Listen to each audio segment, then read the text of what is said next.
วั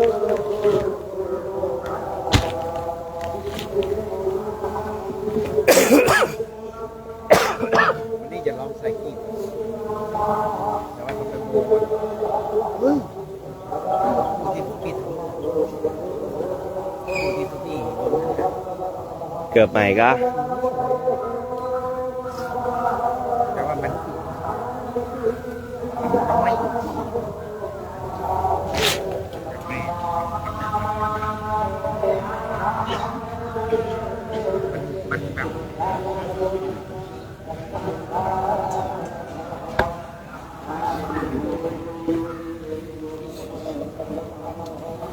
เราก็ใกล้จะพร้อมกันหมดแล้วนะครับให้เราคุกเข่าขึ้นนะครับ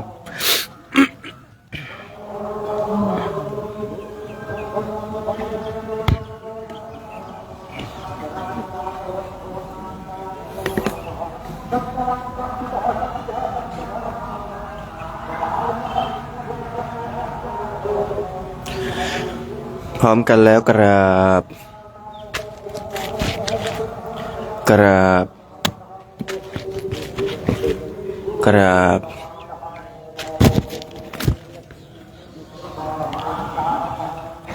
โยโสภะคะวะอะระหังสัมมาสัมพุทโธสวากขาโตเยนะภะคะวะตาธัมโมสุปฏิปันโนยัสสะภะคะวะโตสาวกสังโฆธัมมายังภะคะวันตังสัทธัมมังสัสสังฆังอิเมหิสกการะหิยะถาระหังอารุปิเตหิอภิปุชยามะสาธุโนพันเตภะคะวะสุจิราปรินิพุตโตปิปัจฉิมาชนะตานุกัมปมานาสาอิเมสการะทุกตาปันนาการะภูเตปฏิคันหาตุอัมหากังทีคารตังหิตายาสุขายาอะระหังสัมมาสัมพุทโธภะคะวาพุทธังภะคะวันตังอภิวาเทมิสวากขาโตภะคะวะตาธัมโมธัมมังนามัสสามิสุปฏิปันโนภะคะวะโตสาวกสังโฆสังฆังนามามิหันมยังพุทธัสสะภะคะวะโตปุพพาคณมการังกโรมาเสนะโมตัสสะภะคะวะโต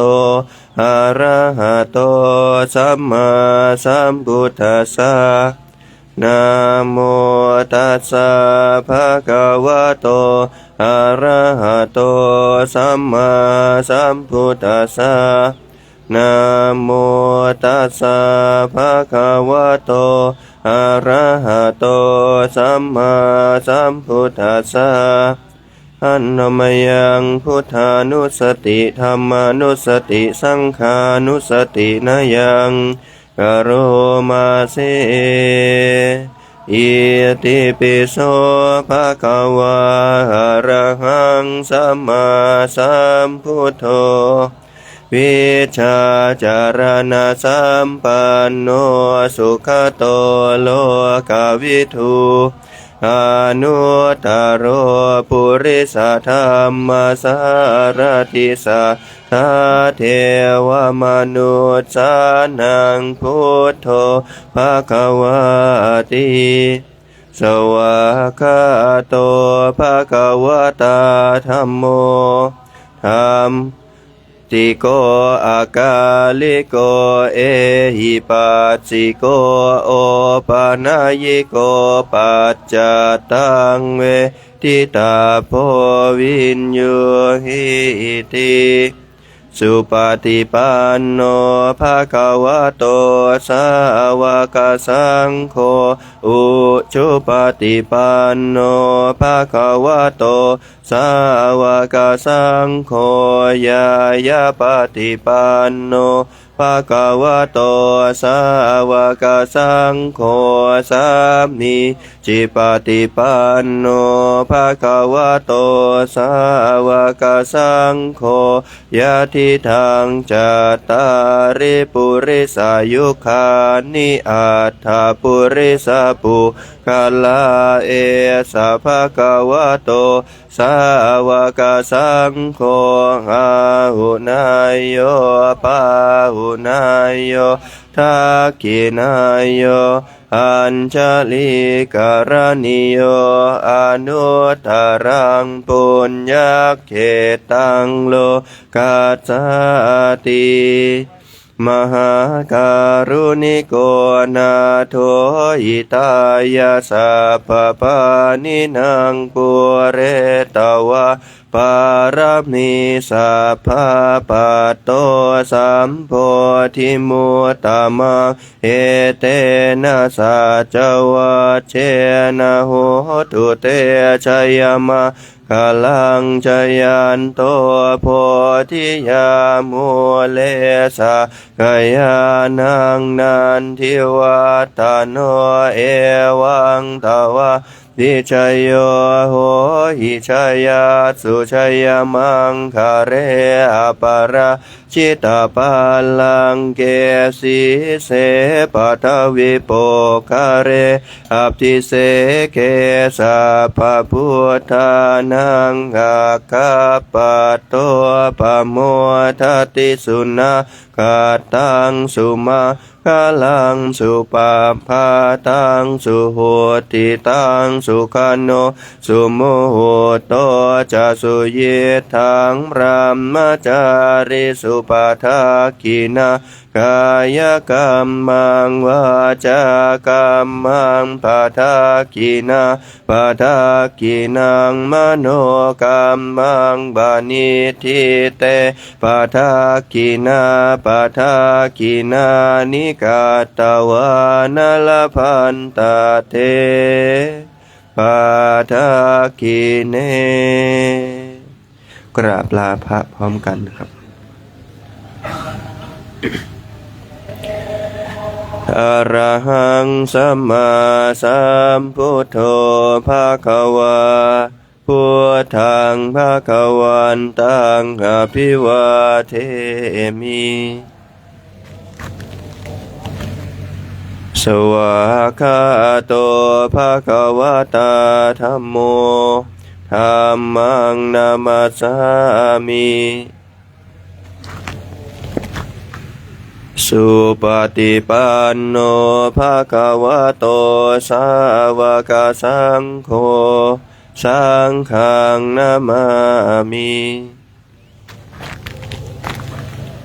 มาตาปิตุคุณังอะหังวันทามิครูอุปัชฌาย์จาริยคุณังอะหังวันทามินิมนต์ตั้งแถวได้ครับ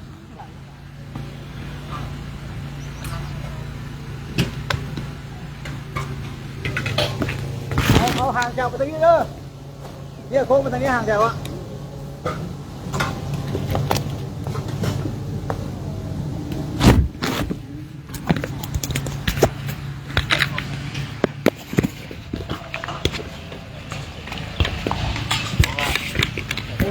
คุณมันก็จับอยู่ไอ้น้ำมันคุณปล่อยอยู่ในไอ้น้ำอ๋อก็เลยปลากันผักครับ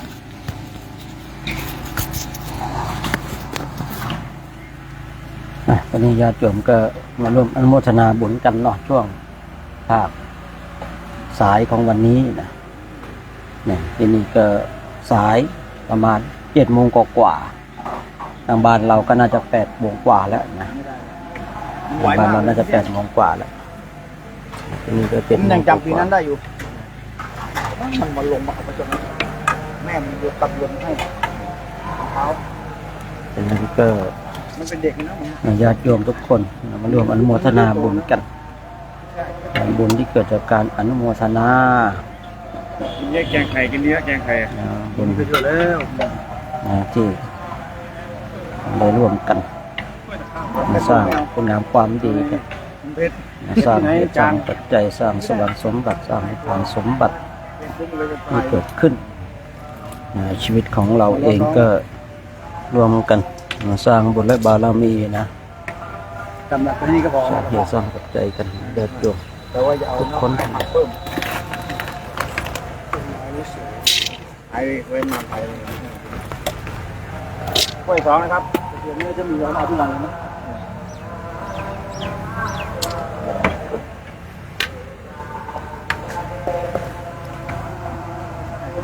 3ครับ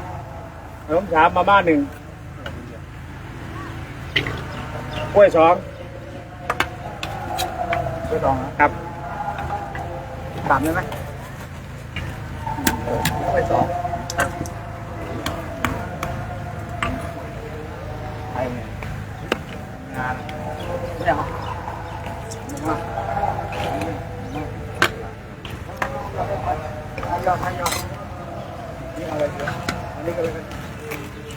หนึ่งครับหนึ่งเดี๋ยวปิ้นกล้วยอะไรนะกล้วย2ครับตามกัน ฮะ ตามครับ ซับเยอะแท้อะ นะ เยอะแท้อะ อันนี้3ครับกล้วย2ครับกล้วย2มาม่า1 นี่มาม่า2มาม่า1นะมาม่า2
อัมหา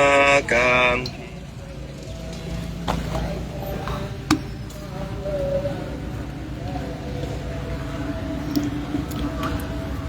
ช่วงเช้านี้ก็ฉันข้าวเช้านิดหนึ่งเนี่ยแต่ก็ไม่ได้เช้ามากเนาะเพราะว่าฉันข้าวตอนไม่มีเด็กมากับ เก็บเต็นท์เด็กมีเด็กมาเนี่ยมันคนละอารมณ์กันนะคือตอนฉันข้าวมีเด็กมารู้สึกว่ามันไม่โอนะแต่ตอนเก็บเต็นท์เนี่ยเก็บเต็นท์แล้วเด็กมามันก็โออยู่นะก็เลยบางสิ่งบางอย่างเนาะท่านทั้งหลายก็เช้าบางสายบ้างนะก็สับเปลี่ยนหมุนเวียนปรับกันไปเนาะตอนมาอยู่ที่ประเทศอินเดียและเนปาลช่วงจาริกทุดงค์นะหลังจากจบโครงการแล้วคนนี้เองใครจะฉันตอนไหนอะไรยังไงเอาที่สบายใจเลยเนาะใครจะลาบเลือดลาบเพื่อนข้างเคียงเอาที่สบายใจเลยนะเอาที่สบายใจแต่ตอนนี้เราก็มาอยู่ด้วยกันอย่างนี้วันนี้เองข้าวน้ำโภชนาอาหารก็มีหลากหลายหลายอย่างนะ ต้มผัดแกงทอดหอมอร่อยในพริบตาเนาะโดยแม่ครัวพ่อครัวนะจะต้มก็ดีจะผัดก็ดีจะแกงก็ดีจะทอดก็ดีหอมอร่อยในพริบตานะสร้างสรรค์ใส่ศรัทธาลงไปวันนี้ก็มีขวัญใจพระเนนขวัญใจปานีบฉันถ้าตอนอยู่อินเดียนะเอามันจะอร่อยตัวนี้แหละนะยิ่งถ้าใครไปแอบฉันตอนกลางคืนนี่อร่อยมากกว่านั้นอีกนะ ความอร่อยนี่มันจะแตกต่างกัน ยิ่งถ้าไปแอบฉันในห้องน้ำนี่ยิ่งอร่อยกว่านั้นอีกนะโอ้รสชาตินะอย่างเดียวกันแต่ว่ามาต่างสถานที่รสชาติมันจะแตกต่างนะยิ่งถ้าว่าใครไปนั่งฉันในเต็นท์ค่อยๆเคี้ยวๆค่อยๆบีบเนี่ยนะกว่าคนอื่นจะได้ยินมันยิ่งอร่อยครับผมไม่รู้ว่าโดนใครบ้างกันไม่รู้นะมันต้องมีบ้างแหละนะผีก๊อบแก๊บผีก๊อบแก๊บเกิดขึ้นแล้วอันนี้ก็ว่ากันไปเนาะว่ากันไปตามเหตุตามปัจจัยเนาะต้มผัดแกงทอดหอมอร่อยในพริบตาเนี่ยนะนี่นะมีกล้วยมีผักต้มมีผัดนะมีหลากหลายนะหลายอย่างเนี่ยโชคดีนะผมมาฉันข้าวเยอะช่วงมาจาริกเนี่ยนะตอนอยู่วัดเองเนี่ยผมแทบจะไม่เจอข้าวเลยนะน้ำหนักเลยขึ้น4-5 โลแล้วเนี่ยผมเนี่ยเครียดแล้วตอนนี้เครียดเลยเนี่ยเครียดน้ำหนักขึ้นมานะสงสัยวันนี้เดินไม่หยุดเลยเนาะเครียดออกนับพลังงานนะแต่ละวันก็1,000 กว่าแคลนะฉันก็ฉันน้อยอยู่นะแคลที่ออกก็นั่นอยู่นะก็เยอะอยู่นะก็เยอะอยู่มันก็เลยเครียดแล้วตอนนี้นะวันไม่อะไรมันเครียดกับเรื่องน้ำหนักขึ้นนะจะเดินยังไงก็ไม่ลดสมัยก่อนเครียดไม่มีอะไรจะฉันนะสมัยนี้เครียดนะไม่รู้จะฉันอะไรเหมือนกันนะไอ้นั่นก็ฉันไม่ได้ไอ้นี่ก็ฉันไม่ได้เนาะผมไม่ตัดปัญหาชีวิตตัวเองนะกูไม่ฉันก็ได้วะผมเลยไม่ฉันข้าวนะอยู่วัดนะครับผมไม่ฉันข้าวเลยผมตัดปัญหาชีวิตยุ่งยากมากนะยังไงนะเรื่องมากกับการฉันกูไม่ฉันก็ได้ง่ายดีว่าไงศรีสุวรรณทำบุญเนาะสาธุสาธุนะศรีสุวรรณรวม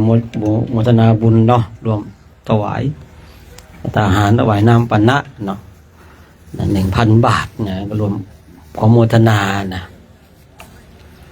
โมทนาสาธุการนะผมมาเองจาริกธุดงค์เนี่ยผมเพิ่งฉันมาม่าแ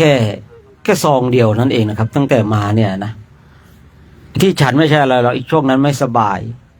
พอไม่สบายแล้วร่างกายมันหิวมันโหยเพราะว่ามันจะต้องการอาหารไปซ่อมแซมส่วนที่สึกหรอคือถ้าผมไม่สบายเนี่ยนะผมจะหิวมากนะผมจะกินเยอะตั้งแต่เด็กแล้วถ้าไม่สบายนะครับนะผมจะฉันได้นะจะกินได้นะในช่วงที่ฉันมาวันนั้นไม่สบายก็เลยฉันมาม่าไปซ่อมแซมส่วนที่สึกหรอเนี่ยพอฉันใบอะไรได้มันก็มีแรงนะพอมีแรงมันก็โอเคได้นะตั้งแต่มานี่ก็ฉันมาม่าไป1 ซองนะแต่ก็ได้ทุกวันนะสังเกตดูได้พระอุปถากผมจะอ้วนนะ สงสัยนะว่ามาม่าไม่ฉันเนี่ยแล้วเอาไปไหนนะไม่ต้องสงสัยลองดูพระอุปถากผมก็ได้นะ